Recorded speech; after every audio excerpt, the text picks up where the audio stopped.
berkepala manusia dan bertubuh organ dalam, jantung, dan usus. Tidak hanya di Kalimantan, rupanya kuyang juga ada di Thailand.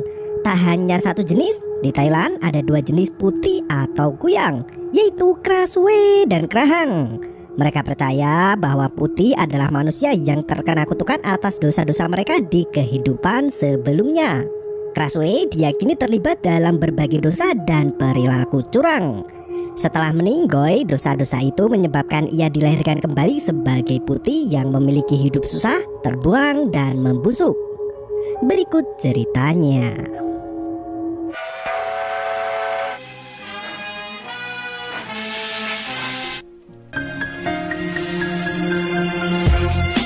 Empat bocil bermain menyusuri sawah. Ting, Sai, Jer, dan Noi menelusuri hutan hingga petang menjelang. Mereka tengah menuju ke sebuah rumah tua yang angker. Menurut cerita, di rumah itu terdapat sebuah peti di mana orang yang menemukan peti itu tidak pernah kembali. Untuk uji nyali, mereka berempat pun sengaja bermain petak umpet di sekitaran rumah angker itu. Dalam permainan malam itu, Ting menjadi yang jaga. Sai dan Noi bersembunyi berdua di bawah rumah angker. Jert langsung bersembunyi di balik semak-semak. Sai mengajak Noi untuk masuk ke dalam rumah tua agar tidak ketahuan oleh Ting. Meski Noi menolak, namun Sai tetap memaksa Noi untuk ikut dengannya. Saat berada di dalam rumah itu, hawa mistis mulai menyelimuti mereka berdua. Noi memutuskan untuk bersembunyi di ruang tamu, sedangkan Sai masuk ke dalam sebuah ruangan. Ia menemukan sebuah peti yang telah terbuka tutupnya. Isi peti itu ternyata sudah kosong. Sai tidak menyadari jika di belakangnya ada Krasue yang siap merasuki tubuhnya.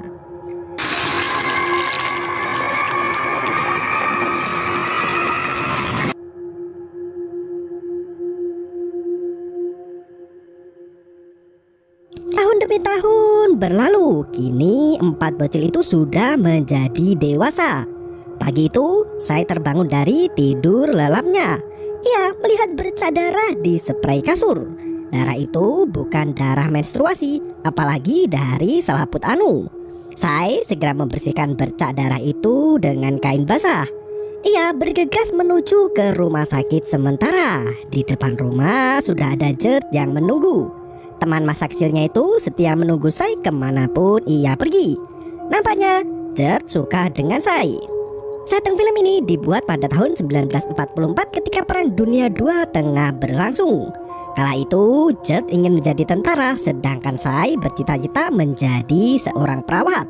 Sesampainya di rumah sakit sementara, Jert dan Sai masih bersenda gurau. Sesekali, Jert merayu dan menggoda Sai, namun Sai tampak tak tertarik padanya. Jert pun mengajak Sai berkencan siang itu, tapi Sai menolaknya.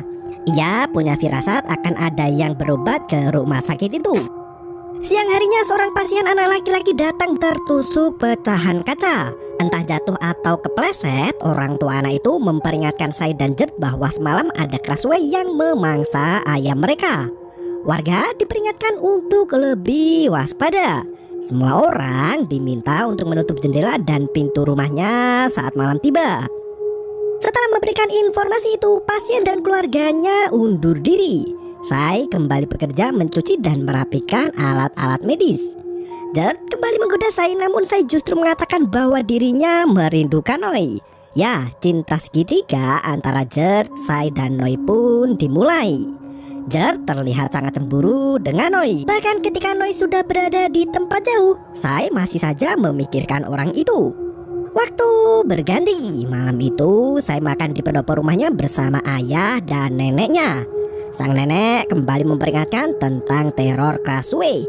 Ia mengatakan dilarang menjemur pakaian di luar rumah saat malam tiba karena Krasue akan mengelap mulutnya dengan pakaian itu. Setelah dijemput tetangganya, ayah Sai pun pergi berangkat ronda. Warga kampung yang digegerkan dengan kemunculan Krasue itu menjadwalkan patroli untuk para bapak-bapak. Ting datang membawa gandaria titipan dari Jert. Ia menggendong bayinya yang bernama Dum. Setelah menyerahkan buah itu, Ting mengatakan bahwa Jert sangat menyukai Sai. Mendengar hal itu, Sai tetap tak mau peduli. Sepertinya Sai benar-benar hanya mencintai Noi. Karena hari sudah gelap, Ting bergegas pulang dan Sai masuk ke kamarnya dan segera mengunci jendela. Saat ia terlelap, mimpi buruk kembali terjadi. Ia bermimpi masuk ke dalam rumah angker di tengah hutan itu lagi. Dalam mimpi, Sai melihat peti dan darah yang berceceran. Ia juga melihat Krasue dan orang-orang bermuka garang. Orang-orang itu terlihat memukuli seorang wanita berambut panjang. Sai terbangun dari mimpi buruknya. Pagi itu darah segar kembali terlihat di atas kasurnya. Kali ini darah yang keluar cukup banyak. Sai mengusap dadanya yang kesakitan. Terdapat luka besar dan masih baru di dada Sai. Sai yang kebingungan itu tak mau ambil pusing dan bergegas ke rumah sakit. Ia langsung bekerja merapikan kamar pasien. Gert menuangkan air pandan dan menyodorkannya ke Sai. Setelah menunggu air itu, Sai melamun menatap jendela. Gert mencoba menyadarkan Sai. Saat ia tersadar, Sai langsung mengajak Gert untuk berjalan ke hutan. Ia mengatakan jika suasana hatinya sedang tidak baik. Sai ingin menghibur diri dengan menyusuri hutan. Masih setia dengan Sai, Gert menemani setiap langkah Sai di hutan. Hingga malam menjelang, Sai belum puas juga berjalan-jalan. Di tengah hutan, mereka berdua melihat ada bangkai dan sampah manusia. Gert merasa ada sesuatu yang tak beres dan mengajak Sai untuk segera pulang. Namun Sai justru menyuruh Gert untuk pulang duluan. Mau tak mau, Gert tetap berada di samping Sai hingga akhirnya mereka melihat obor dari kejauhan. Setelah obor itu mendekat, ternyata Noi tengah berjalan kaki menuju ke kampung halamannya. Sai sangat bahagia bisa bertemu dengan Noi kembali. Ia pun langsung memeluk Noi di hadapan Gert.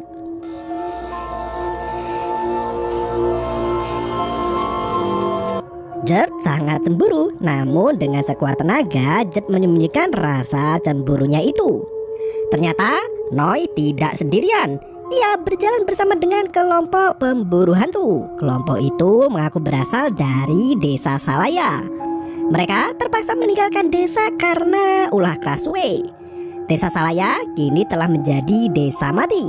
Di sana tidak hanya ayam dan ternak saja yang dimakan oleh Krasue, namun manusia juga ikut dimakan oleh makhluk jahanam itu.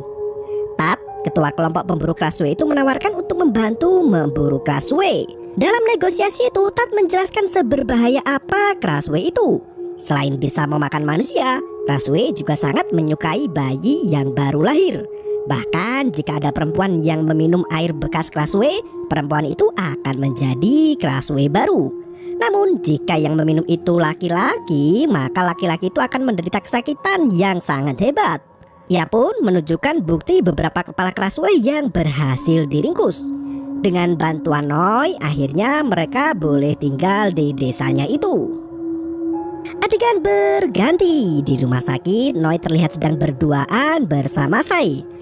Dengan sangat perhatian, Sai membawakan masakan buatannya dan menyiapkan selimut untuk Noi. Perbincangan antara mereka berdua pun terjadi. Noi menceritakan perjalanan hidupnya, bagaimana ia bisa kembali ke desa. Sebelumnya, Noi dan keluarganya tinggal menetap di kota Bangkok. Setelah lulus SMA, Noi mengambil jurusan kedokteran. Hingga pada suatu ketika, kota Bangkok dibombardir oleh sekutu. Serangan hebat itu menewaskan banyak korban termasuk juga keluarga Noi. Noi yang tinggal sendiri itu pun berniat untuk kembali ke desa kelahirannya. Akhirnya, ia bertemu dengan kelompok pemburu Krasue. Noi mengajak kelompok itu untuk ikut ke desa kelahirannya tersebut. Di tengah-tengah percakapan itu, Gert datang untuk membawakan pakaian. Gert datang bersama dengan Ting. Selain membawakan pakaian untuk Noi, Gert juga memberinya alat mandi dan handuk. Setelah semua lengkap, ayah Sai yang merupakan kepala desa itu ingin berbicara berdua dengan Noi. Sai, Ting, dan Gert pergi meninggalkan Noi. Dada Sai kembali terasa sakit. Gert merasa khawatir padanya dan menawarkan diri untuk mengantar Sai pulang. Namun Sai menolak dan langsung pergi meninggalkan Gert. Sementara itu, Pak Kades menginterogasi Noi. Ia bertanya mengapa Noi membawa serta kelompok pemburu hantu itu ke desa tempat tinggalnya. Tanpa rasa bersalah, Noi mengatakan bahwa ia tak tahu tempat lain selain desanya. Noi berkata bahwa ada Krasue di desanya sehingga ia bisa selamat sampai ke tempat kelahirannya itu. Di tempat lain terlihat Tat dan kelompoknya tengah merencanakan siasat untuk menangkap Krasue. Adegan pun berganti.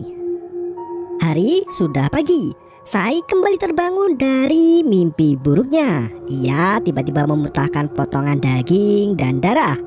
Sai juga melihat di gorden kamarnya ada bercak darah. Kasur Sai kembali ternodai oleh darah segar. Selain itu, luka di dada Sai juga semakin lebar. Pertanda apakah itu? Pagi itu warga sudah digegerkan dengan teror Krasue, kerbau milik tetangga mati dengan kondisi yang mengenaskan. Isi perut si kerbau terburai dan dikerubuti lalat. Sai keluar dari rumah dan melihat bangkai sapi itu. Tiba-tiba Noi menghampiri Sai. Mereka berdua menghampiri Gert yang tengah berlatih menembak. Cita-cita Gert untuk menjadi seorang tentara bisa sedikit terobati dengan bergabung menjadi tim pemburu hantu. Mengetahui hal itu, Noi meminta Gert untuk keluar dari kelompok itu. Noi yang tidak percaya dengan adanya hantu itu merasa ada yang tak beres dengan kelompok tersebut. Meski Noi membujuk Gert untuk segera keluar dari kelompok itu, Gert tetap kekeh dengan pendiriannya. Noi dan Sai terpaksa kembali ke rumah sakit. Sai bekerja seperti biasa, sedangkan Noi sedang belajar cara membuat lampu alam dengan lumpur dan gas tanah. Sai menghampiri Noi dan menanyakan apakah Noi benar-benar tidak percaya hantu. Noi menjawab bahwa ia akan membuktikan jika Krasue itu tidaklah ada. Sai tampak lega mendengar kalimat tersebut. Malam harinya Sai mengoleskan krim untuk mengobati luka di dadanya itu. Dari luar, Gert terdengar memanggil nama Sai. Ia mengingatkan Sai untuk waspada dan menutup rapat-rapat jendela dan pintu kamarnya. Gert dan kelompok pemburu hantu itu pun berpatroli ke penjuru desa. Noi terlihat sedang melakukan eksperimen membuat lampu dari gas tanah. Sedangkan Sai sakit di dadanya semakin menjadi-jadi. Sambil meringkuk kesakitan, Sai terus memegangi bagian dadanya itu. Hingga akhirnya ia tak sanggup lagi. Sai terjatuh dan berguling-guling kesakitan. Rona merah di dadanya melebar hingga ke kepala. Ya, kepala Sai terlepas dari tubuhnya. Ia adalah Krasue yang selama ini dicari oleh warga. Ting terbangun dari tidurnya setelah merasa ada bayangan yang melintas. Ia melihat Dum, bayi mungilnya itu telah hilang. Ting berteriak histeris mencari anaknya itu. Suami Ting yang bernama Sang langsung berlari mengejar kelompok pemburu hantu untuk meminta bantuan. Mereka bergegas ke rumah Ting. Di sana terlihat ada Krasue berterbangan di atas pohon. Ting terus memanggil-manggil nama anaknya itu, sedangkan Tat menembakkan senjata laras panjangnya itu ke arah Krasue. Namun Ting justru melarang Tat untuk menembak. Ia takut jika anaknya nanti yang terkena tembakan itu. Tapi jika Krasue tidak dibasmi, bisa-bisa anak Ting yang dimakannya. Tat terus menembakkan senapannya itu. Pergerakan Krasue yang sangat gesit membuatnya sulit untuk melubangi kepala si Krasue itu. Hingga para warga berdatangan ke lokasi dan melihat langsung wujud dari Krasue tersebut. Tiba-tiba iblis Krasue tak terlihat lagi. Dari samping rumah terlihat Gert yang menggendong Dum mengembalikan bayi itu ke orang tuanya. Meskipun Dum selamat, namun teror Krasue malam itu sangat membuat warga resah. Noi masih dengan pekerjaannya membuat lampu jalan. Ia melihat ada Krasue melintas di atas langit. Tanpa rasa takut, Noi membuntuti kemana perginya si Krasue itu. Ya tentu saja, Krasue itu kembali ke rumahnya masuk ke kamar Sai lewat jendela. Noi yang tak mengetahui kenyataan itu mengira jika Sai dalam bahaya. Ia segera mengambil tangga dan naik menuju ke jendela kamar Sai. Dan ya, Noi melihat kenyataan bahwa Sai adalah seorang Krasue. Sai yang lemah baru sadar dari perwujudan iblisnya itu sangat takut karena pada akhirnya Noi mengetahui siapa dirinya yang sebenarnya. Sai takut Noi tak akan mau bersamanya lagi. Selain itu, Sai juga takut jika dirinya dibunuh oleh warga. Tanpa berkata apa-apa lagi, Noi yang terkejut itu pun jatuh dari tangga dan langsung kabur meninggalkan rumah Sai. Esok pun tiba, Sai sudah berada di rumah sakit. Ia memeriksa kamar Noi dan menjumpai di sana tak ada orang. Sai merasa sangat sedih seperti putus cinta. Ia menangisi kepergian Noi. Sementara itu Ting sedang berada di sawah bersama emak-emak lainnya. Ia sangat bersyukur anaknya itu tidak menjadi santapan iblis. Ia merasa kehadiran kelompok pemburu hantu itu sangat menolong warga. Emak-emak itu pun setuju dengan pendapat Ting. Akan banyak warga yang akhirnya turut andil dalam perburuan Krasue malam-malam berikutnya. Jer tampak sedang berada di rumah sakit untuk menemui. Ya, Sai yang patah hati nangis sesenggukan memeluk selimut Noi. Melihat hal itu, Jer langsung pergi meninggalkan Sai. Di tempat lain, Noi masih tertidur di lantai beralasan tikar vihara. Ia dibangunkan oleh seorang biksu yang menjaga vihara itu. Tanpa basa-basi, Noi bertanya seputar iblis Krasue pada biksu itu. Biksu itu pun akhirnya menjelaskan pada Noi tentang Krasue. Menurut sang biksu, Krasue adalah manusia yang memiliki ilmu sihir. Mantra hitam itu menyerang balik dan merubah manusia menjadi hantu yang menyeramkan. Iblis itu telah ada sejak lama dan tidak menyakiti manusia. Noi mendengarkan penjelasan biksu itu secara seksama. Ia pun menambahkan bahwa Krasue adalah hantu wanita sedangkan yang pria bernama Krahang. Biksu itu kemudian bertanya pada Noi mengapa ia justru menemui biksu setelah melihat Krasue. Orang biasa yang melihat Krasue tentu akan pergi ke tempat pemburu hantu, bukan malah ke biksu. Noi mengatakan bahwa Krasue adalah gadis yang ia kenal. Noi meminta bantuan biksu untuk memberikan masukan untuknya. Biksu itu pun berkata, percayalah dengan apa yang kau lihat dan lakukan sesuai dengan apa kata hatimu. Malam kembali tiba. Kali ini saya menutup rapat-rapat jendela kamarnya. Bahkan ia mengikat kencang gagang jendela kamarnya itu dengan kain putih. Dan saya terjungkal kesakitan menahan dirinya yang akan berubah menjadi Krasue. Noi diam-diam mendatangi rumah Sai. Ia membawa 3 ekor ayam mati dan meletakkannya di bawah kamar Sai. Dari lubang lantai rumahnya, lidah Sai mulai mengambil ayam itu dan memakannya satu persatu. Pagi pun tiba. Noi telah berada di rumah sakit dan belajar mata kuliah anatomi tubuh. Sai masuk ke kamar Noi dan melihatnya tengah belajar. Mereka pun berpandangan dan saling tatap cukup lama. Sai yang pucat pasi itu menangis melihat Noi telah kembali. Noi mendekati Sai dan mereka pun berpelukan. Malam harinya sekelompok pemburu hantu kembali berpatroli. Jer yang ikut berpatroli itu berhenti tepat di rumah Sai. Meski jendela kamar Sai masih terbuka, Jer malam itu tak memperingatkan Sai seperti biasanya. Hari berikutnya Sai tengah menunggu Noi di bawah pohon yang rindang. Noi berkata pada Sai untuk bersikap normal agar status aslinya tidak terbongkar. Noi juga mengabarkan jika Jer mencari Sai di rumah sakit pagi itu. Hari demi hari berganti.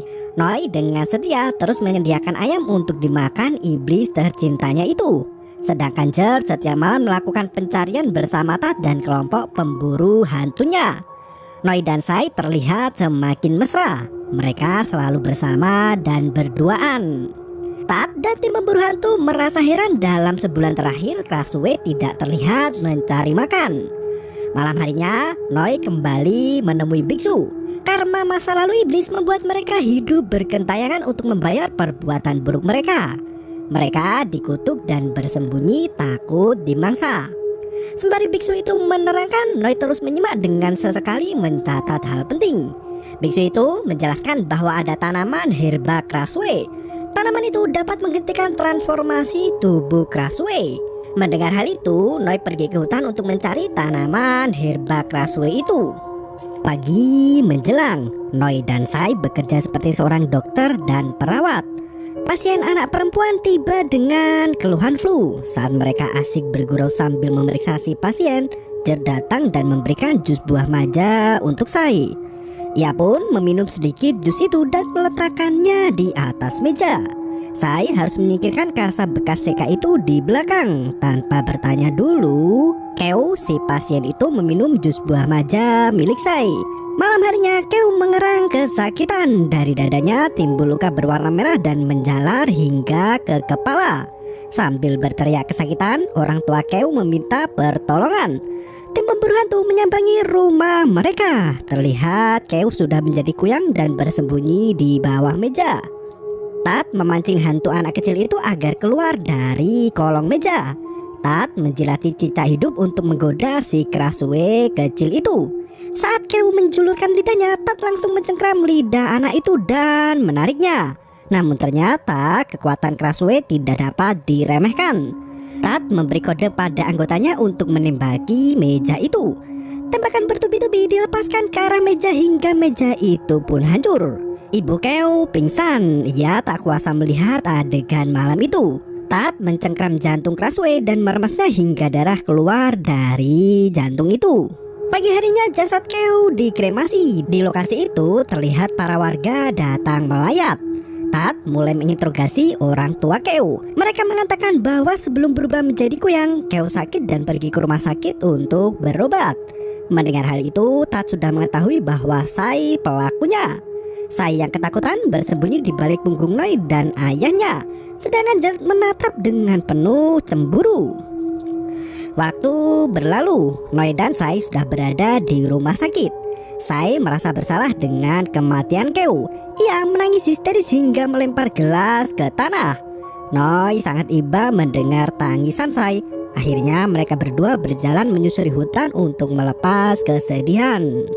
Malam harinya, Tat dan kelompoknya sudah berada di sekitaran rumah Sai. Mereka sudah mengetahui siapa Sai yang sebenarnya. Setelah menunggu lama, mereka tidak melihat ada aktivitas di kamar Sai. Ya, Sai tengah berada di hutan bersama dengan Noi. Mereka sampai di rumah tua, tempat di mana ia bermain peta umpet saat masih kecil. Di samping rumah itu tertanam tanaman herba Krasue sangat banyak. Tanaman itu telah berbuah dan siap dipanen buahnya. Sai yang hampir berubah menjadi Krasue itu pun segera memakan buah itu. Noi sangat bergembira melihat bercak merah di wajah Sai mulai menghilang. Ia merasa sudah menemukan jalan keluar dari permasalahannya itu. Buah herba Krasue tampak menyala biru dan membuat mereka terlena melihat keindahannya. Cumbu-cumbuan pun terjadi. Tiba-tiba dari kejauhan terlihat Gert bersama kelompok Tat menghampiri mereka.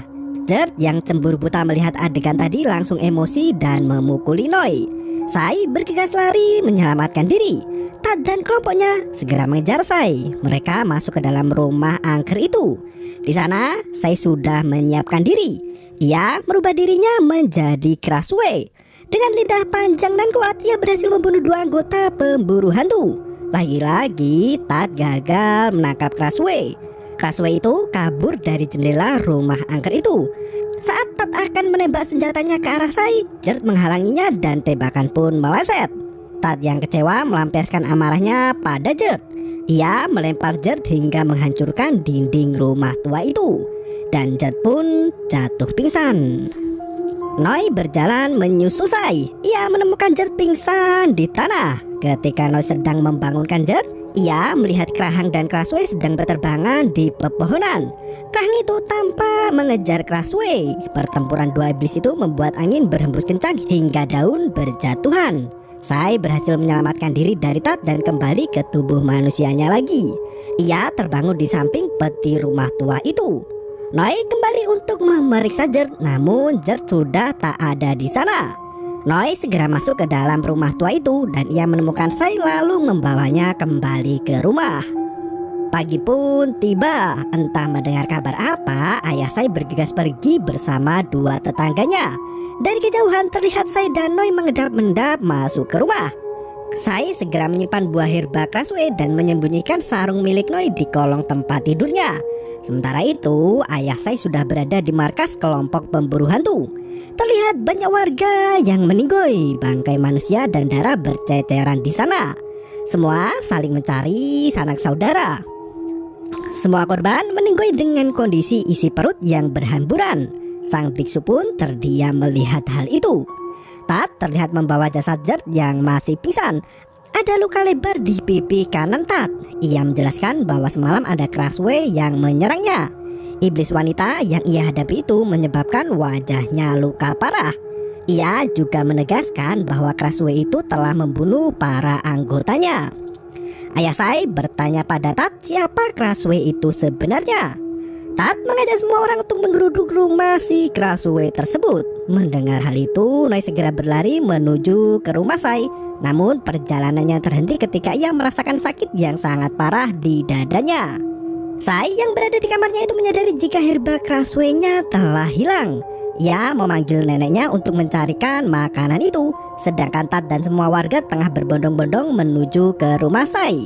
Sesampainya di sana, ayah Sai menghentikan langkah mereka. Ayah memanggil nama Sai untuk segera keluar dari kamar. Sai masih mencari buah herba Crashway hingga terjatuh ke lumpur. Setelah beberapa saat Sai keluar dari rumah dan menjumpai ayahnya itu. Sai berhasil memakan buah itu dan membersihkan diri. Semua orang melihat Sai dalam wujud manusia biasa. Tat mulai menguak semuanya. Ia meminta Jert untuk menjadi saksi bahwa ia melihat Sai menjadi kuyang. Namun Sai justru menfitnah Tat. Sai berkata bahwa Tat dan kelompoknya menculik dirinya. Mereka membawa Sai ke markas dan hendak memperkosanya. Sai berkata bahwa Jert berhasil menyelamatkannya dan membawanya kabur. Tat mulai terpojok dengan tuduhan itu. Ia kembali memaksa Jert untuk angkat bicara. Tak diduga ternyata Jert membenarkan perkataan Sai. Sontak Tat berapi-api ditelan amarah. Jert telah berkhianat dengan kelompoknya sendiri. Tat yang terpojok menghilang bagai debu. Semua warga kembali ke rumahnya masing-masing. Sai merasa berterima kasih pada Jert karena telah menolongnya. Nasib Noi sungguh malang. Setelah ia berciuman dengan Sai, Noi terkena kutukan. Ia akan merasakan sakit yang sangat hebat ketika Sai berubah menjadi kuyang. Noi ditemukan pingsan di jalan oleh sang biksu. Biksu itu pun membawa Noi ke rumahnya dan menidurkannya di tempat tidur. Jert kembali ke rumah dan masuk ke kamarnya. Tak disangka sudah ada Tat menunggu Jert di kamar itu. Dengan penuh kemurkaan, Tat menghajarnya. Malam itu saya kembali memakan herba Crashway. Noi mulai menanam bibit tanaman Crashway agar bisa segera berbuah. Hari demi hari berlalu. Dengan adanya buah itu, saya bisa tenang menjalani kehidupan tanpa harus berubah menjadi Crashway. Sementara itu, Jert menderita penyakit yang sangat parah. Terlihat Jert batuk disertai darah hingga giginya lepas. Tubuhnya penuh luka dan wajahnya buruk rupa. Buah herba Crashway milik Sai sudah hampir habis. Noi pergi ke hutan untuk memetiknya lagi. Sayangnya kebun herba yang ia temukan bersama Sai itu hangus terbakar. Tat membakar semua tanaman herba Crashway yang ada di hutan. Hingga buah herba itu habis, tanaman herba yang Noi tanam justru mati dan tak berbuah. Sebentar lagi saya harus kembali menjadi iblis. Sai mencoba menenangkan Noi yang histeris. Tiba-tiba Noi punya ide untuk membawa Sai ke Bangkok. Ia percaya jika di Bangkok ada obat yang dapat menyembuhkan kutukan Sai. Mereka pun setuju untuk pergi ke Bangkok dan berjanji untuk bertemu esok hari ketika matahari terbenam. Sebelum pergi ke Bangkok, saya menyempatkan diri untuk menjenguk Jert. Baru masuk ke rumah Jert, kepala saya sudah dihadang senjata milik ayah Jert. Keluarga Jert takut jika Tat datang ke rumah mereka. Sai bergegas masuk ke kamar Jert. Ia melihat temannya itu meringkuk bersembunyi di balik selimut. Kondisi Jert sudah semakin parah. Ia dihantui oleh suara Tat. Lukanya juga semakin lebar dan membusuk.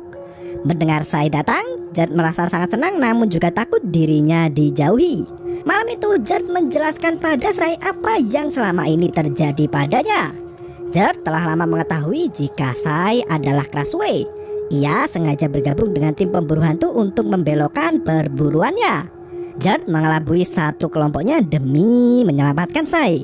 Namun Sai justru terlihat semakin dekat dan hangat kepada Noi. Hal itu sangat menyakiti hatinya. Jert membuka selimut dan meminta Sai untuk tidak meninggalkannya. Merasa kasihan pada Jert, Sai memberikan janji palsu dan memeluknya. Mereka berdua menangis dan berpelukan. Sai pulang ke rumahnya dan memakan satu herba Crashway yang tersisa. Dari luar kamar terdengar ayah Sai memanggil namanya. Ia ingin memastikan kondisi anaknya baik-baik saja. Sai memeluk ayahnya dan bertanya apakah ayahnya akan baik-baik saja jika dirinya tiada. Mendengar pertanyaan itu, sang ayah justru berkata jika ia tidak akan membiarkan siapapun menyakiti Sai.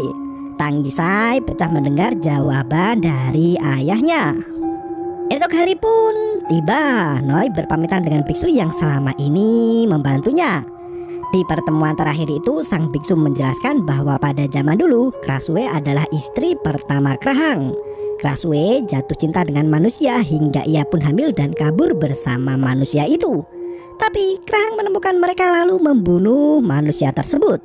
Tak puas sampai di situ, Krahang juga memburu istrinya dan merenggut jantungnya untuk melampiaskan rasa patah hati. Kemurkaan Krahang diwariskan secara turun-temurun. Sejak saat itu, seorang Krahang harus menghancurkan jantung Krasue. Di tempat lain, Sai mulai mengemasi barang-barangnya. Ia sudah bersiap untuk melarikan diri ke Bangkok. Saat hari mulai gelap, Sai dibawa ayahnya untuk menyaksikan film bersama para warga. Ia duduk di sebelah Ting dan juga ayahnya. Noi sudah sampai di tengah hutan dan menunggu Sai untuk kabur berdua. Tiba-tiba Noi terjatuh dan merasa kesakitan. Tat kembali mengusik pikiran Jert. Ia mempengaruhi Jert untuk membunuh Sai. Suara itu terus berputar di telinganya hingga membuat Jert naik pitam. Sedangkan Sai mulai menunjukkan transformasinya di ruang publik. Seketika itu Sai menjadi kuyang dan Jert menjadi Krahang. Pertempuran itu pun terjadi. Warga mulai memburu Sai. Tat dan Jert juga memburu Sai. Sedangkan Noi merangkak kesakitan menuju ke rumah Sai. Ayah Sai mengamankan tubuh anaknya itu, sedangkan Jert berhasil menangkap kepala Sai. Ketika ia akan mengambil jantung kuyang itu, Noi berteriak menghentikannya. Noi menyadarkan Jert bahwa apa yang ia tangkap itu adalah Sai, orang yang ia cintai. Sai mulai merapat tangan Jert dan mengelus pipinya. Jert seolah sadar dengan apa yang terjadi. Jert diluluhkan oleh tatapan Sai. Melihat hal itu, Tat mulai menyerang Jert. Pertarungan sengit antara Krahang pun terjadi. Noi melihat tubuh manusia Sai tengah dihajar warga. Dengan sigap Noi mengusir orang-orang itu dan membawa jasad Sai pergi. Perkelahian antar Krahang masih terjadi. Jert akhirnya tewas di tangan Tat dan jantungnya diambil. Kedua orang Jert tak berkutik melihat adegan menyedihkan itu. Anak sematawayangnya mati dengan cara mengenaskan. Ayah Sai memasrahkan tubuh Sai kepada Noi. Ia pun bergegas membawa jasad Sai untuk kabur. Belum sempat pergi, ia sudah dihadang oleh Tat. Ia bersiap untuk melawan Tat dengan tangan kosong. Dari atas, lidah Sai sudah mencengkram tangan Tat. Ia menerbangkan Tat dan melawannya sekuat tenaga. Tiba-tiba terdengar suara tembakan. Biksu itu menembak Tat dengan senjata laras panjang. Tak hanya sekali, biksu itu menembak Tat dengan 3 kali tembakan hingga akhirnya Tat terjatuh dan meninggoy di tempat. Biksu itu berbisik bahwa apa yang ia lakukan adalah bentuk permintaan maafnya pada seseorang bernama Nual. Adegan berganti mundur. Semasa muda, biksu itu menyembunyikan istri kuyangnya yang bernama Nual dari incaran warga. Ia memasukkan kepala istrinya ke dalam peti rumah angker itu. Si biksu itu merasa bersalah karena harus membiarkan istrinya sendirian di sana. Dengan penuh kesedihan, ia menutup peti itu dan merantainya agar tidak bisa dibuka. Adegan kembali ke masa semula. Biksu itu menyuruh Noi untuk membawa Sai ke sungai. Ia mengatakan bahwa seberang sungai itu adalah Bangkok. Mereka bisa selamat dengan menyeberangi sungai itu. Tanpa menunggu lama, Noi segera membawa Sai ke sungai. Hingga sampai batas sungai, Noi memanggil-manggil Sai untuk ikut bersamanya. Setelah Sai datang, ia bersiap untuk meletakkan jasad Sai ke dalam kapal. Sai terdiam melihat tubuhnya penuh luka. Ia merasa bahwa tubuhnya telah rusak dan tak mungkin lagi ia kembali ke tubuh itu. Namun sambil bergumam, Noi meyakinkan Sai bahwa ia sendiri yang akan merawat dan menyembuhkan luka itu. Perahu sudah siap dan Noi melepas ikatan perahu itu. Melihat Noi menangis, Sai justru semakin bersedih. Sai mendekati Noi dan menciumnya. Noi meminta maaf pada Sai karena tak dapat menepati janjinya itu.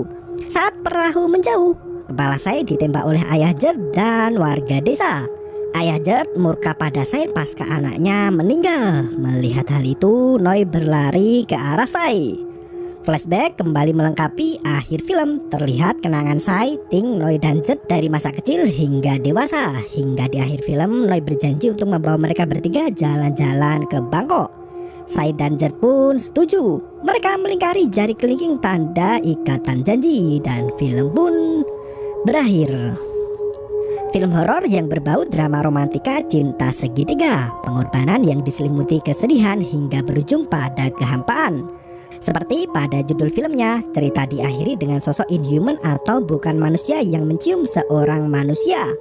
Dalam film ini, sang sutradara mengembangkan tema dengan sentuhan ketulusan. Tergambar cinta di antara laki-laki dan perempuan, ayah dan anak perempuan, serta cinta yang terjalin dari persahabatan masa kecil. Film ini sengaja menunjukkan sisi lain dari iblis. Sai yang berubah menjadi Crashway masih memiliki hati yang dapat meluluhkan hati Gert dan Noi. Sedangkan Noi dan Gert telah dibutakan oleh cinta segitiga yang justru merusak persahabatan mereka dan merugikan semua pihak. Film ini sangat direkomendasikan bagi pecinta film genre romansa karena didominasi dengan drama percintaan daripada jump scare-nya. Terima kasih dan sampai jumpa.